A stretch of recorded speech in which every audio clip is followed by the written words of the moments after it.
Welcome to another explainer. Today, we're doing a deep dive into an object you probably have lying around your house right now, a seemingly mundane, everyday household item that, well, actually hides a deeply fascinating and completely unexpected cultural history. We're unraveling the incredible evolution of the Chinese fan. It's wild to think about, but this everyday object secretly holds the rich, complex tapestries of human history woven right into its folds. We're going to trace its extraordinary journey, going all the way from a super rigid symbol of the ancient courts to a highly personalized, breathtaking masterpiece of mobile art. Okay, let's jump right in and completely flip our modern expectations. Look, when you or I think of a fan today, we're probably just thinking about beating that brutal summer heat, right? It's totally functional. You know, a quick breeze when the AC suddenly quits on you. But in ancient Chinese civilization, the fan was absolutely not just a tool for cooling down. Not even close. It was this highly visible, incredibly powerful symbol of a person's demeanor, their refined taste, and their high status in society. It was literally a way to project exactly who you were and exactly where you stood to the whole world around you. Section 1. More than a fan, a cultural journey.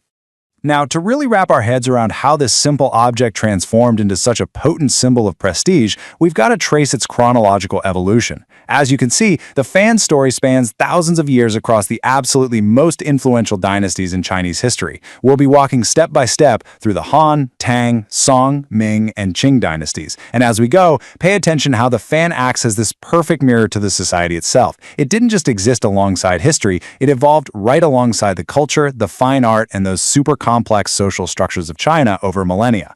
Which brings us to Section 2, Symbol of the Court, the Han and Tang dynasties.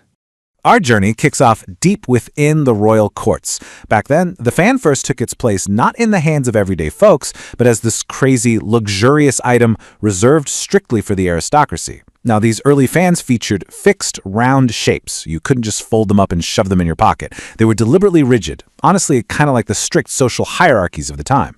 They were crafted from incredibly rich, tactile materials. Think tightly woven fine silk or delicate imported bird feathers. Holding one was basically a physical manifestation of elevated purity and noble status.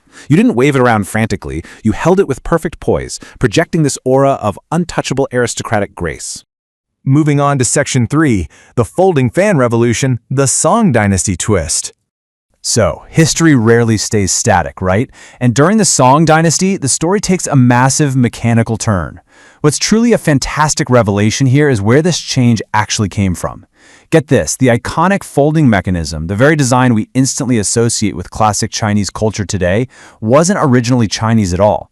It actually arrived through vibrant cultural exchange, brought over by envoys and merchants from Japan and Korea.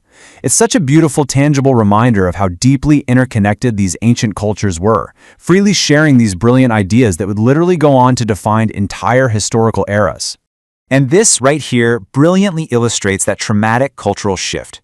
We're moving away from those rigid, fixed round fans of the past. I mean, sure, those were beautiful, but let's be real, they were cumbersome, super delicate, and totally tied to the old static aristocracy. In their place emerged the new, highly convenient and flexible folding fans. The sheer utility of being able to snap a fan open with a quick flick of the wrist and then fold it perfectly closed to tuck right into a sleeve, that sparked a literal cultural revolution. It democratized the fan just a bit, making it the absolute must-have item for the highly mobile scholars, poets, and literary figures of the Song dynasty. Section 4. Mobile work of art, the Ming Dynasty peak. Okay, so fast forward to the Ming Dynasty, and the folding paper fan entirely transcends its basic utility. We are not talking about just simple paper and wood anymore. Master craftsmen elevated this to the level of high art. They meticulously carved bamboo, they sourced luxurious ivory, and they shaped intensely aromatic sandalwood just for the fan ribs. This created a ridiculously premium, sturdy foundation for the canvas itself, which was made of high-quality Xuan paper. Xuan paper is this elite, traditional material famous for being super soft, incredibly durable, and perfectly absorbing brush ink without any blurring. Just imagine the sensory experience here, opening one of these masterpieces, feeling the smooth snap of the ivory ribs, and instantly catching that rich, warm scent of sandalwood drifting into the air. Wow. So the really crucial point is what actually happened next on that blank Xuan paper canvas. Famous painters and celebrated calligraphers suddenly realized they had a brilliant, dynamic new medium right in their hands. They began applying their art directly onto the pleated paper of the fan, creating this perfect combination of visual and literary brilliance. We're talking magnificent, sweeping landscape visuals, towering mountains, delicate rivers, twisting pines, intertwined seamlessly with complex, masterful Chinese poetry. The folding fan essentially became a dual thread of artistic expression, capturing breathtaking scenery and profound philosophical thought, all in one completely portable object. I want you to really consider this thought for a second. A mobile work of art, bearing a deep personal mark. That right there perfectly captures the very essence of the Ming Dynasty fan. This was absolutely not something you just grabbed off a shelf at the local market.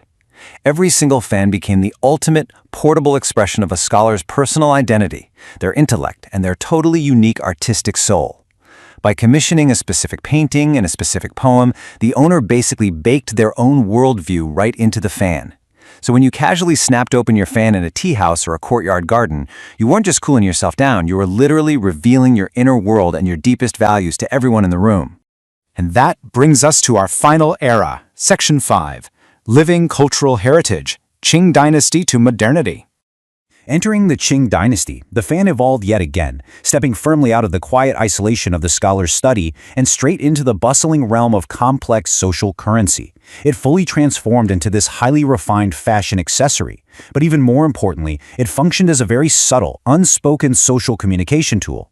It instantly reflected the owner's knowledge, their aesthetic taste, and exactly where they ranked in the rigid social hierarchy. Think about it kind of like a modern luxury watch, a bespoke tailored suit, or even having the absolute newest high-end smartphone today.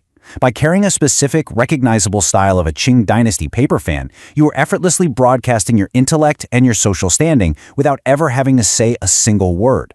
It was, hands down, the ultimate ancient statement piece. Looking back over thousands of years, the journey of this single item is honestly staggering to comprehend.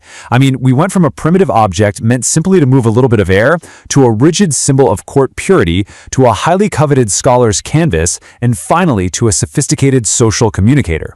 Today, the Chinese paper fan remains a vibrant, living cultural heritage. It's a physical object that beautifully crystallizes master craftsmanship and bridges the ancient poetic soul with our modern appreciation for history and art. It doesn't just survive as a dusty museum piece, it's a real testament to human ingenuity and our deep desire to make the functional deeply, deeply beautiful. To wrap up this explainer and this frankly fascinating historical timeline, I'm going to leave you with a quick question to ponder. In our modern world, what everyday object serves as your personal canvas and social communicator? Really, what is your modern version of the folding fan? Think about the things you carry with you every single day, the items you actively choose to display, and what they secretly say to the world about who you are and what you value. Thanks so much for exploring this incredible journey with me today, and hey, keep looking for the hidden history woven into the everyday items right in front of you.